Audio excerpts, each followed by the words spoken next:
Hi, welcome to OUTthink. I'm Lawrence Akers, Clinical Hypnotherapist, member of the LGBT community, and on a couch with Joe. Hi everyone. Hi Lawrence. How are you doing today? Good. Now, I wanted to talk about the marriage equality plebiscite. Obviously a big one. Mm-hmm. That's what she said. Sorry, had to throw that in nice and early. But obviously something that's going to have a massive impact on the mental health of the LGBT community. Mm-hmm. And at the time of this recording, it's literally 1 week since the announcement of the postal plebiscite, or the postal vote, I should say. And already we're beginning to see an enormous amount of really horrible content going up online. What kind of impact do you envisage this kind of content is going to have on, perhaps people that are even just beginning to explore their sexuality right now? Well, firstly, I just want to say that I myself found myself getting depressed. I'm not even in a relationship, and I just found it depressing to be, hearing all this information and just sort of notice. Like, for example, a friend of mine, 2 days after the announcement, was living in Castlemaine, and he received a pamphlet in his mail from the Christian groups, sort of, really, really putting the gay community down. Mm. So it happened that quickly. I just think that there could be a spectrum of emotions, from starting from hate, where there's hate towards the government or towards the process, or there is a sort of defiance, or you could say resilience, where people are sort of coming up with strategies of like don't vote, or put glitter in your envelope, or all these different ways to sort of mark your independence in a way to how you vote. I think there's also a little bit of disappointment and frustration there, where people sort of don't feel they're being marginalised or not being inclusive. Mm. And I think there's also going to be a group of people that don't really care. So I think that there's a lot of emotion going on. But once the campaign starts, because I know that there's going to be a lot of money invested in, the no vote. Yep. So once the campaigning starts, it'll be interesting to see if the information is just registered on as a medium. Mm-hmm. So, like, is it just going to be a media thing where you might see the newspapers or billboards or in the paper, on TV, or is it going to be where it becomes personal? Mm. Where you might go to work and then someone who's out might, someone might then say something. So that'll be an interesting thing. I mean, I don't want to guess how it's going to go. Yeah. Part of me is hoping that, they keep giving us these numbers where there's quite a bigger percentage of people that want to vote yes. So I'm hoping that's fine. But, the thing is that with these sort of plebiscite, I can't even say the word. How do you say it? Plebiscite. Thank you. I always get tongue-tied. With that, things that happen sometimes is that the campaigns can sometimes shift the vote. Yeah. So people that might be really open to saying yes might then, be influenced by campaigns. Like I saw an ad or a campaign in the paper the other day where it was saying that the gay marriage thing is just the beginning. Yes, and we do have commentators out there like Andrew Bolt, who was posting something today saying, do we really think this is where it's going to end? It's just the start with marriage equality. Look, I mean, we have to be realistic here. I don't know of any LGBT people that like to have sex with dogs. Mm. I'm not saying that might happen, but I don't think even them are going to necessarily want to marry their dog. I think it just is ridiculous, the extreme to which... It's actually embarrassing. It is, isn't it? Because you really think...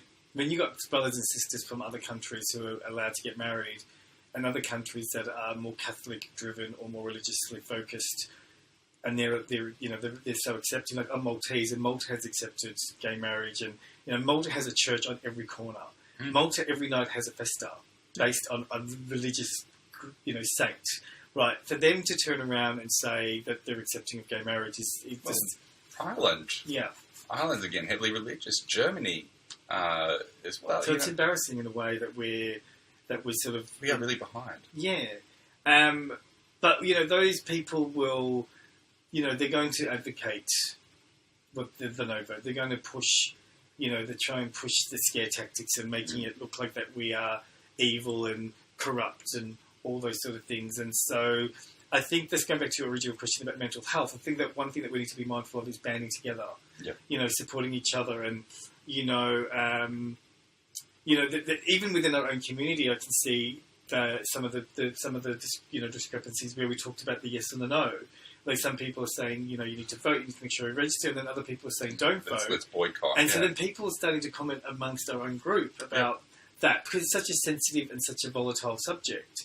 Ultimately, everyone has the right to decide how they wish to respond to this vote. I really hope people don't waste this vote. It's the best chance we have right now of achieving marriage equality. I do know of some LGBT people who actually don't care for marriage equality. And as far as they're concerned, just see it as kind of normalising the relationships in a heterosexual way. Because when they're saying it's a multi-billion-dollar industry once it gets approved, with all the weddings and all that's going to happen, it's going to bring a big, billions of dollars into the economy, because there'll be more weddings and there'll be more presents and there'll be more drinking. For me personally, it's just about having the same rights as anyone else. Because I feel I deserve it. That's all it is, And I don't think it matters if you're in a relationship or not. You should be saying yes for your future partner. Yeah, I totally agree. Because it's just about being able to say, I deserve to have this as much as a heterosexual or non-LGBT performing person. I mean, and this is just my opinion, but I sometimes get a little bit despondent to the fact that we don't do enough. Like, someone was ages ago was saying to me, if we really want to make a stand, if we really want to make people notice, well, why don't we just have don't go to work day? Yeah. Just for one day, all gay and, our community is just don't go to work. So imagine places like in retail, imagine, coffee shops, imagine, Qantas and all those businesses that have got a big, strong, gay population working there, that, that would be an impact so people could listen. But again, people, that would cause havoc, and we don't want the trouble, or we want to be seen as, not being as troublemakers. But at the end of the day, it's like, say, for example, if it doesn't get through, I'm just curious to know, or I'm curious to sort of predict, will this be like another Stonewall? Will there be a moment where a riot of some sort? Will we turn and go, you know what, it's like enough. We're not, we don't, I pay tax and we're part of this community, and it's okay for you to, to do certain things around my community. But when it comes to equality of marriage, it's like you sort of say no.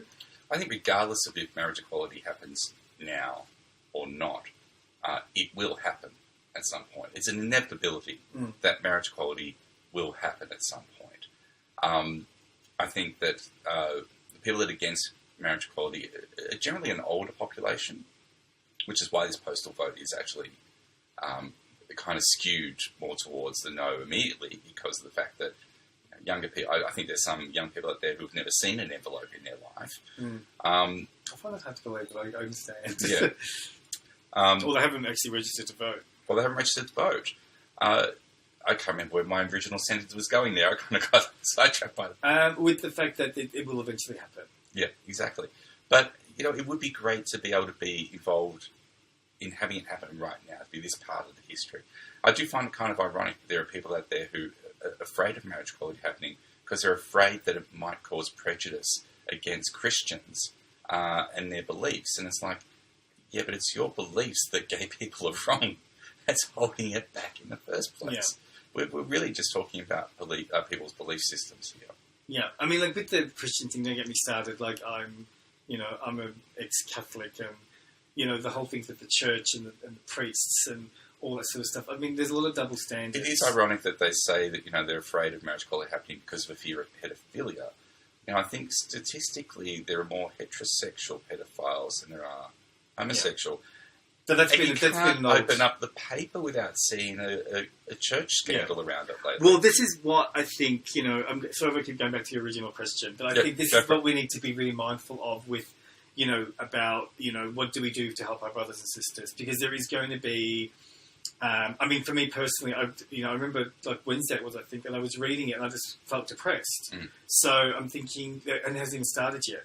I mean, when the ads campaign started and the people are young and they're at school and they're not out yet, and, there may be more bullying, or there may be, more segregation, or there may be more disassociation. Going back to an earlier video podcast that we did on Friends, we may see that friends may pull away from, their friends because of the fact that, the media is saying that this is happening. And we understand and we know, because we've seen it through history, that, it's easy to create propaganda. Yep. It's easy to create, what's what I'm looking for, like sensationalism, Yep. To make it, I look at my parents, for example, and they're in the older category, and, they believe everything on television because it's on television.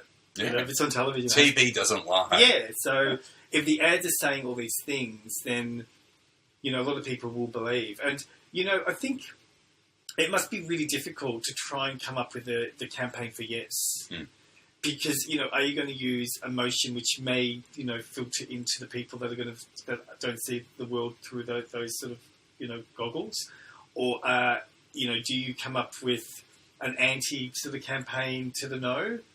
So it must be. I'm interested to see how the marketing people, how they promote the yes vote. Promote it, yeah. Because I agree, it's a hard one because ultimately we're just trying to promote that love is love. Yeah. So do you promote love is love with hate? You can't really, can you? You kind of have to promote it with a sensibility about it that says we understand and we empathise, but it's time now. I think probably what the people may do is to just ignore the other side altogether and just promote why not having marriage equality now is just freaking stupid. Yeah. Well, I'm thinking it'd be nice for them just to not get involved in the hate part and just maybe just give facts. Mm. I think that, again, touch wood, I've been quite lucky. I've never really experienced recent homophobia. Mm. I haven't really, heard anything like that for many, many, many years. So I think that, again, a lot of young people are probably for marriage equality, but the reality is that someone brought up this, is that, we also live in the city bubbles. So, I don't really know much about what's going on in the countries, but yet, some of my friends have said that people in the country are quite open as well. Yeah. They're quite, the younger generation are quite accepting of it. So it's, I don't know. I mean, sometimes I think the statistics aren't 100% accurate. I find it interesting that whenever I boost a post on Facebook that is LGBT related, I always get at least a handful of really horrible comments popping up. Mm. And it's kind of funny because, one of the ones I wrote was about why the LGBT community need more focus on mental health. Mm. Pointing out that we get all this hate directed at us, and it's very easy to take that on and feel that we are flawed. Already we're living with this feeling of being flawed from growing up and having our belief systems develop over that time. But then to have it kind of reinforced by society with these negative comments, it's horrible.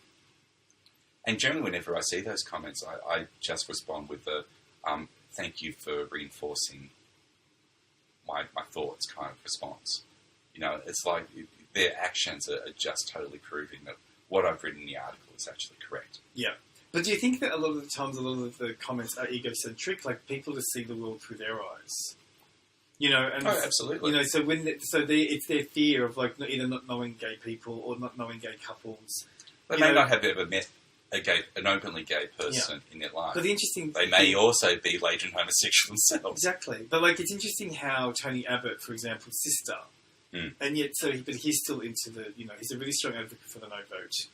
So that sometimes it's your own personal beliefs that overtake people or family or friendships. It's just it's what's the word? It's ego, or it's your values. It's your values, yeah. That come it's beliefs and values that come into play here. Yeah. Tony Abbott was studying to be in the priesthood at one point there. So he does have very strong religious beliefs. You totally overlook the fact that eating shellfish is mentioned 4 times in the Bible as being an abomination more than homosexuality. But people cherry pick the Bible to back their beliefs. But also there must be an element of threat. They feel threatened by... going back to your point about some people not agreeing, I sometimes think that there is an element of that's in the background where I think we've really worked hard to get established as we did have... I remember in the 90s, early 2000s, was that sort of normalisation. We want to be normalised. And then through that normalisation... I think it was through things like Priscilla, Yeah. Queen of the Desert, Or that Melrose started. Place. Melrose Place it was through entertainment that normalisation started. But then, in that there's been a risk, and I think it's been successful and we can say social media has been a part of it, but we've lost the ghettos. We've lost, in Melbourne here, we've lost Commercial Road. And it's happening globally, yeah. Yeah, it's happening globally. So, and then we sort of go, okay, now we just want to be part of this integration thing. And so, I think a lot of people that don't understand feel threatened. It's like I try and recall back to the days when they became, schools became non-segregated. So when blacks and whites were together, or I remember cafes and toilets were segregated, and so now all of a sudden we're saying, well, let's all be the same. So we've experienced this before through other topics and other ways, and we know, and I agree with you, it will eventually happen, and we will look back at history and probably go, why on earth did it take so long? And our kids, or grandchildren or friends of grandchildren, all that will look at us and say, why did you do that to people in our community? But I just think that right now, it's a lot of it is based on fear, and that's just my biggest concern, is that the media and the propaganda will be fear. Yeah. Will be that fear about your point about... Well, we certainly live in a world nowadays where the politicians utilise fear-mongering to get their way. We have political parties in Australia that got into power through three-word slogans and fear-mongering. We have in the US a president who pretty much based his entire campaign on fear-mongering. So promising to build a wall or to do other things to stop Muslims and stop Mexicans, and all sorts of vast generalizations that we used in order to trigger people's fear points and to get him into power. And the one thing that we've learned from the last few years is that you can't predict a result on anything. No one could have predicted that Donald Trump would win. Yeah. No one would predict that the UK would decide to pull out of Europe or the EU. And again, that was done through a campaign of fear. And it's really just about, people understanding what people's trigger points are and going to town on them. And focusing on hate instead of what connects people. Yeah. And that's why I think that, I think a lot of people may think that they don't need to vote. Because it's not compulsory. So this is where we really need to... It's like when Ricky Lee was lost out of Australian Idol. Exactly. No one saw that coming. So yeah, I mean, that's a really good point. It's like people just need to sort of know that it's important to vote. That's why I'm personally a little bit confused with the whole yes/no thing. Should we vote or not vote in our community? That confused, because I thought that, that people would want to vote. But then I'm listening to the other arguments about not voting, and it's sort of like, okay, that makes sense. And my stance is, for all it's worth, and it's just my stance, is that we have an opportunity now to vote and have our voices be heard. It may not be the way we want it to happen, but it's the option that we have right now. If it goes to no, then it's probably going to shut down the debate on this for a while. But it's the only chance we have. If you don't vote, it's going to go to no, and it's not going to be spoken about for a while. Because the politicians are going to use that as an excuse to say, hey, look, we went, general public said no, it's off the table. That money. Yeah. Yeah. So, look, I'd say don't waste your vote.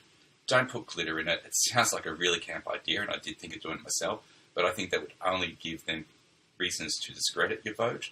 It will be discredited straight away. Yeah, just do what needs to be done and check to make sure that your address is right. The Australian Electoral Commission, I checked, and my partner's isn't. So, I've got to get his up to speed as well. It's a little thing. Is it quite easy to look it up? Yes, and I'll put the website on the link as well. I think it's important for us to do everything we can right now to try to make this happen if we care about it. And can I ask you a future question? So, if we get yes, have you fantasized about your wedding? You've assumed I'm having a wedding. Well, I'm just wondering, is that something that you wanted to do once? Because I'm imagining that once it becomes legal, that I'm imagining there'd be a wave of people that have been waiting to. There's certain friends of mine that are just so beautiful, and I'm so happy for them. They just want to get married. Well, Ant and I had a commitment ceremony in 2008. And when Ant asked me, I was proposed to. I was the bride, allegedly. And I'm always a bridesmaid. When I said to Ant that I would do it, but on the proviso that it wasn't a wedding, which sounds odd. I wanted to do it, but I wanted to do it because back then you wanted it to be sort of unique. I wanted to do it my way. I wanted to do it our way, something a bit different. But what about legalising it now? For me, the reason to do it would be legalising. Yeah. So things like getting it's the equality with your funds, and if there's something was to happen and there was say not a will in place. All those we've seen those horror stories. It's all those things. My love is equal regardless if the government tells me it is or not. Yeah. But it's about. So there's no party. Is that what you're saying? I actually have friends who tell me now still that my commitment ceremony was the best wedding they've ever been to in their life. Wow. It was great. And it was largely because people turned up and they didn't know what to expect for a start. For a lot of people that had not been to a commitment ceremony or a gay commitment ceremony before. And I'd asked my celebrant if he could please start with a series of jokes. And when we were planning this, I said that, and he looked at me and went, "You want jokes?" And I went, "Yep, I want to start with jokes." And the reason was I wanted to break that ice. I wanted people to laugh and to be relaxed, and it worked. Mm. I went to a commitment ceremony back in '98, and the celebrant was Pan Am. I thought it would have been great. It was, it was full on. It was like it was one of the best commitment ceremonies I've ever been to. So again, I'm just I know that couple's still together, so I'm wondering to myself, will they replicate that? Because they've already done it. So it's you're right. Like a lot of people have had those commitment ceremonies in either another country or they've had one here, and then would you just is this matter of going down to where do you just get to pay? You know what I think? Where would you go to get things signed? We went to City of Melbourne Town Hall and had it signed there. But the thing that I'm just thinking about now is it's a ritual, and we all know how important rituals are in our lives for things starting and things finishing. So maybe in some ways, the marriage or the commitment ceremony itself has been partially there to help keep the relationship together, to make it feel more substantial. When people ask Ant and I about how long we've been together, we always go, "Oh, we've been together 14 years. We had a commitment ceremony, so we've been like the 2 anniversaries." So whether or not that's something else that we look at is the fact that will marriage equality help our relationships benefit from having that ritual that we normally don't have. Well, I just think that I've only been to one, so and I didn't go to yours, so I think to answer your question, I would like to go to more. I'd like to actually be with a number of my friends celebrating a couple that love each other. That's not just a heterosexual couple. And also I've spent thousands and thousands of dollars on presents. It's like if I was to get married, I'd expect that back. And in my family, we give a lot of we make a lot of money from weddings. So I always say that to my mum, I can't get the $30,000 because I'm not getting married. But if it's legal, I'm gonna there's an opportunity there to actually have the celebration, to get those sort of things that are tradition in your family, and it's nice. I think it's sort of nice. But the interesting thing again culturally is will there be, if it was a yes vote, will there be just a division created, or I'm not going to that, or I will go to that, or will there be like Ireland where most people just get on with it now? Yeah. Ireland just yes, it's been done. We voted yes, and New Zealand, they're our closest neighbours. Yeah, they've had marriage equality now for a few years. We've not seen any radical shift in behaviours or what happens after. What happened after marriage equality? Gay people got married. That was about it. I think in the US we've seen perhaps more of a radical shift. We've had... I can't remember that lady's name, the one that was not handing out marriage certificates or registering because of her personal beliefs, and she ended up going to jail for it. Right, okay. I thought maybe... Or there are businesses that will not support same-sex weddings. Right, yeah. There was a cake store that famously did that. And so I think we do see businesses that decide... They might decide yes or no with who they serve. Yeah. But I was thinking more about, we are going to go into equality and marriage and all that sort of stuff, then we need to be mindful that then we open up the divorce divorces and separations, and so that was what I thought you were talking about. Like that's going to be a shift, where now if people, if gay couples, gay lesbian couples separate, I think it's all done privately. Yeah. But now it'll be all public. It'll be like a normal. If the yes vote comes through, so there'll be a shift in behaviours as well. And I think that's still just being equal. Yeah, but that's the thing is there's going to be a lot of sort of behavioural things in our community that we are going to be open to through the yes vote. And if the no vote does happen, how do you think some people would feel or behave if we, I know you said it may be put under the carpet and then not addressed again. What do you think might be some of the mental health issues coming up with the no vote coming through? It's a really hard one to say, isn't it? Obviously, we're going to experience as a community, I think, a collective massive disappointment and anger and frustration and grief. So I think that it's going to take a bit of processing for our community first. And I also hope that the people that were for the no vote don't sort of say, told you so. That would be poking the bear, wouldn't it? Yeah, like that whole thing where it's that, a status thing. We know now that it's a no, you're lower. Yeah. Has there been any other countries that have said no in the vote? Not that I know of. Maybe any people that are watching or listening to this might come back and let us know. That's interesting, isn't it? It'd be really embarrassing if we come back with a no vote if the rest of the world is all pioneering towards a yes vote. Yeah, and this is the thing. The thing with our LGBT rights is that we've made enormous steps forward, but we should never for a moment think that we couldn't take a step backwards. Yeah. And again, America is a great example of that. Under the right government and leadership, they were able to take massive strides forward. Now that we have this orange Donkey Kong as a president in the US, we're finding some of those rights being stripped backwards. The most recent being that the transgender people can't serve. Yeah. And that is, again, taking those steps backwards and just having those messages of you're not equal, you're not the same, you're not right, being projected onto people. In some ways, we're losing our gay scene nowadays. I do make a differentiation between gay scene and gay community. But we're doing that because, as we mentioned before, it's all about being more integrated. But what happens if things go backwards again? Will we miss not having our own spaces in which we can not worry about these issues and just be ourselves and enjoy that like-minded company? Yeah, I just think that that's just part of the progression.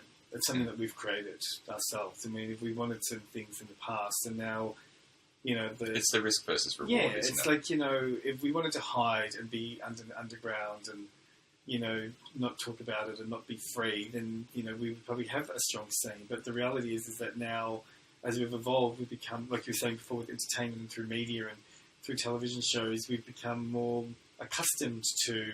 it's funny, I watch TV shows now and I wait for the token gay character to come into it. I'm still waiting for Bernard to come out. Yeah.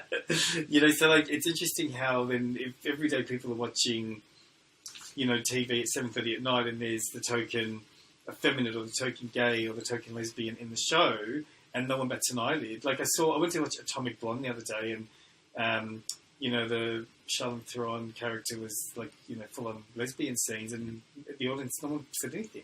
No, it hardly bats an eyelid nowadays. I know that the last season of Doctor Who had their first openly lesbian character in it, and they made a big deal out of that. And really, for many of the fans who were kind of going, big deal. Yeah. I think many people felt that some of the past companions may have been gay or lesbian. It just wasn't focused on. Yeah. You kind of got that feeling. But it's interesting how you say that, how, even this whole voting, this whole topic, how it's taken our shifts away from much bigger topics. For me personally, a bigger topic would be mental health, as for you as well, or it would be the aged care. How there's a huge hole there. And, other things like the environment and all that sort of stuff. And so it sort of looks like sometimes I get a little bit annoyed thinking, are we sort of being taken over here to talk about this topic. Yep. Where we, so we just avoid. We should really be looking at something else. Look, they're all equally important topics. I think this is simply because, when it comes to love, when it comes to being able to celebrate your relationship openly, there is this massive divide here. And we are being told by certain Christians, I'm not going to say all Christians, as some of my friends know, I can say there are two types of Christians, the ones that, preach to love one another as you would love yourself, and then there's those that will cherry pick and focus on differences and use religion as a way to judge other people in a righteous and bigoted manner. I can't remember where I was going with that. I'm having great fun with this today, guys, trying to keep my train of thought going. Where was I before that? Neither of us can remember. So I'm just picturing you. We were talking about more important topics. I think it's about really, this is a starting point, I guess, in a sense of wanting to make sure that when it comes to love, our love is recognised as being as equal to non-LGBT people's love and having the same rights. Yeah, and that's the thing, is like, the world should be seen as equal. Yep. I mean, we have, really extreme situations in the world, which is quite odd. Like, we have obesity in some countries, but yet famines in others, which is, to me, is a contradiction. We have, bombs, terrorism and all that, and then we have these groups of people that want to love. So it's just the world sometimes is just disjointed. We are on the edge of a potential war right now. That should be not just headline news, but that is something that is to make anyone nervous and anxious. And I guess, this raises a valid point again. What can people do to help not be so affected by the news that we're getting from the world nowadays? I think awareness is a really big one. Just be aware of what's going on, hovering above the topics and just being able to look down and making, really constructive, valid sort of opinions and points rather than sensationalizing or connecting with propaganda or with sensationalism. Yep. It's like anything. It's like, global, if we just listen to all the news, we might as well climb under the bed. Yeah.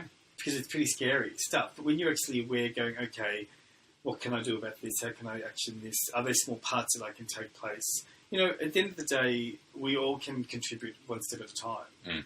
Yes, the changes may not occur as quickly, but, it's those small steps are really important. So that's where, going back to that voting thing, is like, I know we have our own opinions, but I think that we need to be really, really sort of open to the fact that we need to be aligned in the way that, I agree with you with the point of, yes, that we should vote rather than, just leaving it or making sure that the vote gets counted. Yeah. I think also the other thing is, it comes down to that topic of control. A lot of these things that are happening in the globe are completely outside the control of one person. You can turn off your Facebook feed, you can turn off the news and to step away from it.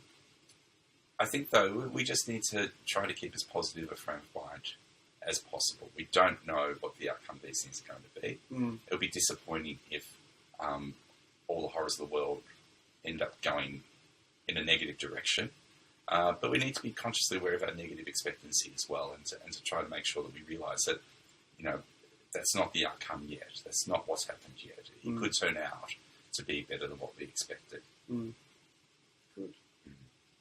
I think we've kind of covered everything here. We have. So, look, thank you again, Joe, for your time. Thank you. Hopefully I'll see you again.